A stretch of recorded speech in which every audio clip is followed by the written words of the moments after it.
I another response from a video link that I was given, the birthing of a new race. Didn't even bother watching it. Like I watched part of it, but then you can sort of see the perspective this guy is viewing his world from. Totally, how can I say this? When you see a bigger picture, then you can kind of understand where people are coming from, and you can kind of predict what it is they're going to say. This guy, okay, he's seeing a different picture than what the rest of us are seeing, and a good part of that is real, but a good part of that is not real.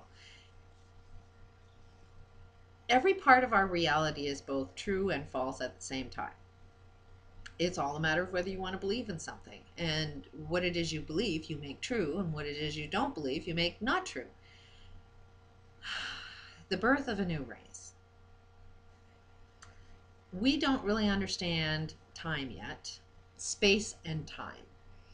And our concepts of space and time right now are creating how we perceive our world.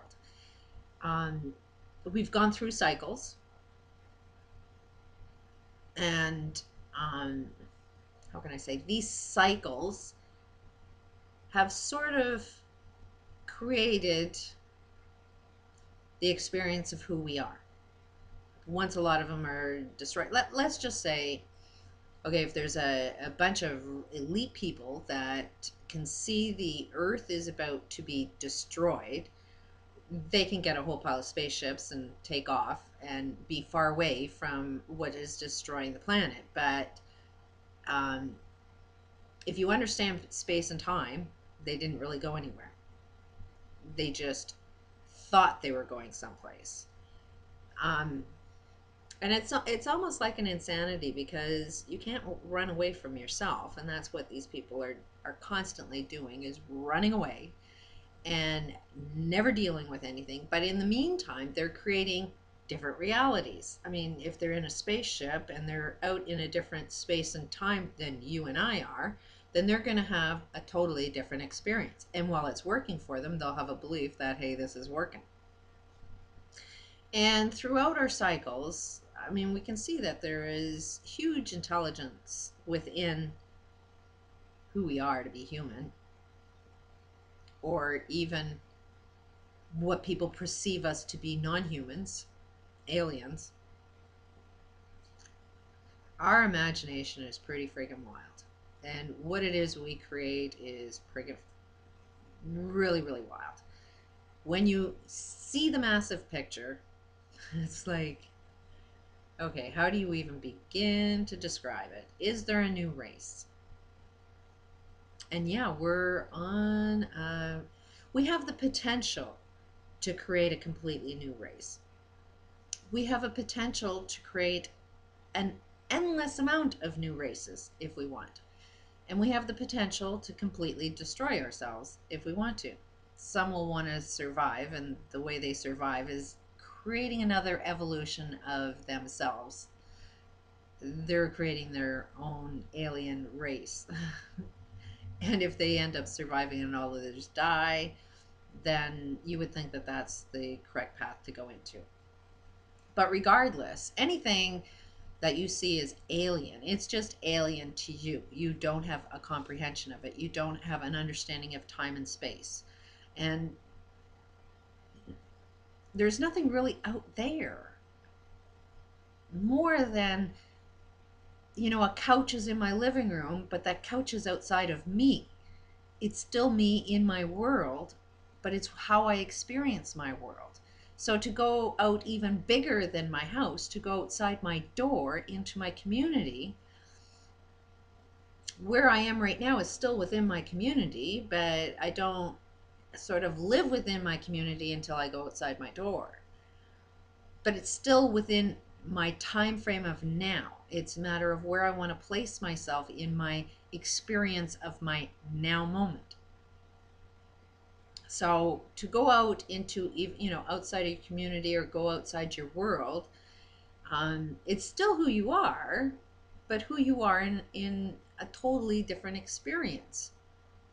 But still, we are the starting point.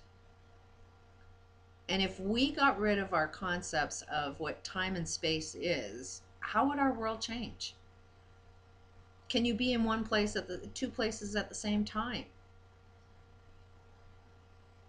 I know that I've had some wild experiences where people, thought I was in their car. There is nobody in their car, but they thought I was in their car so real that they had to pull over.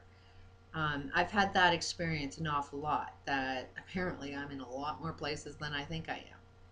And it's not so much me that's in those places, but it's the perceptions of people have about who I am that becomes so real in within their imagination that they can actually start to see me there. So it's the brain is really, really friggin' wild of what it can create and the imagination that it creates. But when you see that our imagination creates all of our physical reality, then it's a matter of stepping back and saying, what is it do you want to create? Now, a new species. How can you create a new species? Let's just say we get rid of all of our DNA. And what is our DNA? Our DNA is nothing but a bunch of peptides and proteins that are created every time you have a freaking thought. And that peptides and proteins and, all thoughts experience, all chemical experiences that you have get passed on through your generation. So that's why you can die the same way as your parents died before you. Maybe it's slightly different because your environment changes, but because you will be developing the same habits that come from the same beliefs that your heritage has, you're going to end up having the same life habits that end up killing you in the same way. So, with that said, your genealogy can tell you what color eyes you can have. That's been proven that statistically, blue-eyed parents will have blue-eyed kids.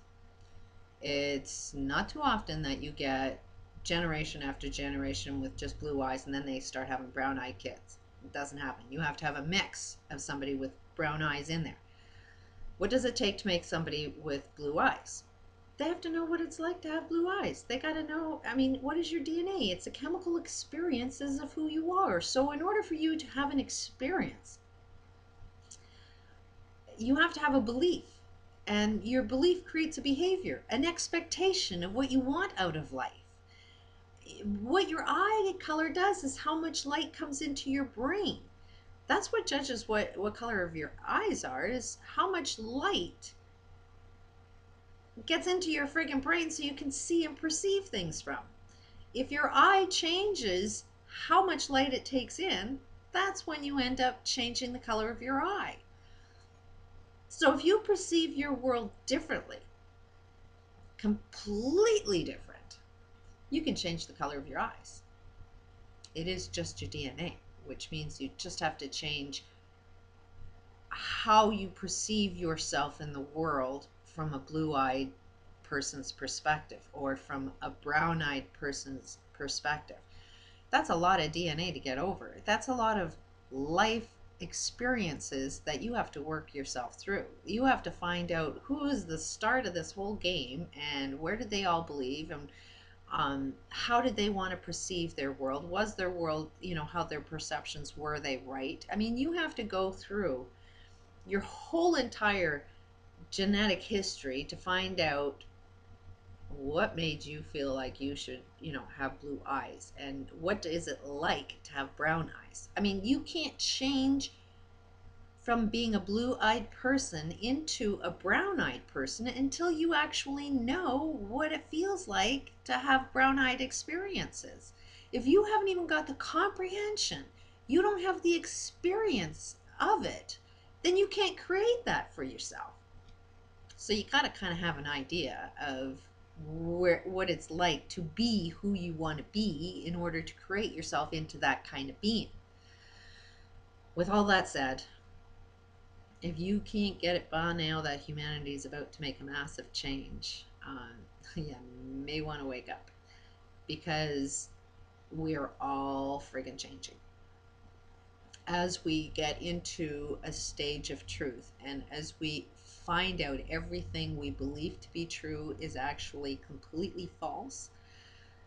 If we can get past our anger, if we can get past our frustration, because that's what's waking us all up is, oh my God, something bad happened to me.